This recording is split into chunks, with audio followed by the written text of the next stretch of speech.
အားလုံးပဲမင်္ဂလာပါဗျကျွန်တော်နာမည်ကတော့ရှယ်ဝေလေးပါဒီနေ့မှာတော့ကျွန်တော်ရဲ့99 20လောက်ကဘုံဘုံကျော်တဲ့ပုံစံနဲ့ဆက်ပြတော့ပါဖြစ်ပါတယ်ကျွန်တော်ရှိချက်ကဆိုအဲဒီဒီလာပါဒီတော့ကျွန်တော်နေပါတယ်I like your beauty, I like your fashion. तुझ्या वर थांबून माझी नजर एक नंबर तुझे कंबर हाय चाल शेकी शेकी हाय किती सुंदर तुझं डिंपल जे पाहिजे ते घे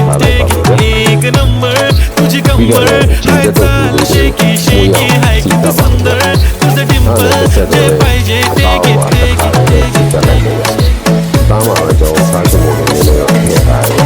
။ဒါသာလေးတွေ့နေတယ်ပေါ့။ဒီလိုဆိုရင်ဒါပေါ်တော်လေးကိုပြောရဲ။ဒီတော့နေပြီးတာပါတခါလေးထည့်ကြော်လိုက်ပါဗျာ။ဒါရဲမှာအနေလေးလုံးဝဆိုရတဲ့ရတာကိုတခါလေးထည့်ပါမယ်ဗျာ။ပထမအနေနဲ့ကတော့ကျွန်တော်ကြာညို့လေးထည့်ရရ။ဒီရဲ့အနေနဲ့ကတော့ခီးစီလေးတန်းကရံလောက်ထည့်ပါရဗျာ။ခီးစီလေးထည့်ပြီးဆိုတော့ကျွန်တော်တစ်ခါထပ်ပြီးတော့သုံးပါဗျ။သုံးဝင်ရှည်နေထည့်ပါဦးဗျာ။စီလေးနဲ့ပဲလုံးပြီးတော့ကြော်ပြီးနေရတယ်ဖြစ်ပါဗျ။နောက်တစ်ထပ်ထဲမှာတော့ကျွန်တော်လိုက်ဆွန်စော်လေး5 gram လောက်ထည့်တယ်။ရင်းညုံမို့လေး5 gram လောက်ထပ်ထည့်ပါဗျ။ပြီးရတယ်တော့ရှည်လေးပပအောင်ခုမှအစားထည့်ပါမယ်ဗျ။အားလုံးပြီးသွားတဲ့အချိန်မှာတော့ခင်းညင်လေးကိုထပ်ထည့်ပါဗျ။ခင်းညင်လေးကိုလိမ့်ုံလေးပဲနှိမ့်နေပါဗျ။ခင်းညင်လေးပေါ်ကျော်လေးလိမ့်နေဆိုတော့ကျွန်တော်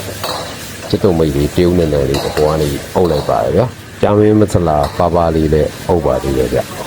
သာသာဆိုင်လောကလည်းစဝင်တော့ဒီကုန်းပေါက်ဆိုတဲ့ဝင်ဝဲကိုပထမဆုံးတည်တဲ့အချိန်နဲ့ပထမဆုံးစားဦးတဲ့အချိန်ပေါ့ဗျာဒီရတာဆိုလို့ရှိရင်လည်းကျွန်တော်ဒီနေ့ချိန်ဒီခုတည်းမမေ့သေးပါဘူးဗျာချက်ပြုတ်ရလည်းဝယ်ကူရိုးရှင်းပြီးတော့အရန်စားလို့လည်းကောင်းပါလေဗျာဟုတ်ကဲ့ပါဗျာကျွန်တော်ရဲ့အတွေ့အကြုံမှတ်တမ်းလေးရ9920ရကုန်းမုံကျော်ဆိုတာဒါမျိုးလေးပါပဲဗျာလိုက်ပြီးတော့ချက်စားကြည့်ဖို့လည်းအကြံပြုပါရဗျမင်းလေးကမွေးမွေးလေးနဲ့အရန်နဲ့စားလို့ကောင်းပါတယ်သမင်းလေးနဲ့ပဲစားမီးလေးကိုပဲသုံးဆောင်တော်တော်လေးကိုစားကောင်းတဲ့ဟင်းလေးတစ်မျိုးပါပဲဗျကျွန်တော်ရဲ့ဗီဒီယိုလေးကိုကြည့်ရှုနေသူတယောက်ချင်းစီတိုင်းကိုကျေးဇူးတင်ပါတယ်ဗျနောက်လည်းမိဖို့ကြောင့်လည်းပတ်သက်တဲ့ဟင်းဝဲနဲ့ပတ်သက်တဲ့အတွေ့အကြုံတွေကိုညဝေသွားအောင်ဖြစ်တဲ့အတွက်ကျွန်တော်ရဲ့ page လေးကို like and follow လေးနဲ့ subscribe လေးနှိပ်သွားပေးကြပါအောင်ဗျာမရှင်းတာနားမလဲတာရှိရင်မေးမြန်းလို့ရလို့ကျွန်တော်ဝေဖန်အကြံပြုလို့လည်းရှားပါတယ်ဗျာအားလုံးပဲကျေးဇူးတင်ပါတယ်လို့ပြောရင်နောက်ဗီဒီယိုမှာပြန်လည်ဆုံတွေ့ကြတာပေါ့ဗျာ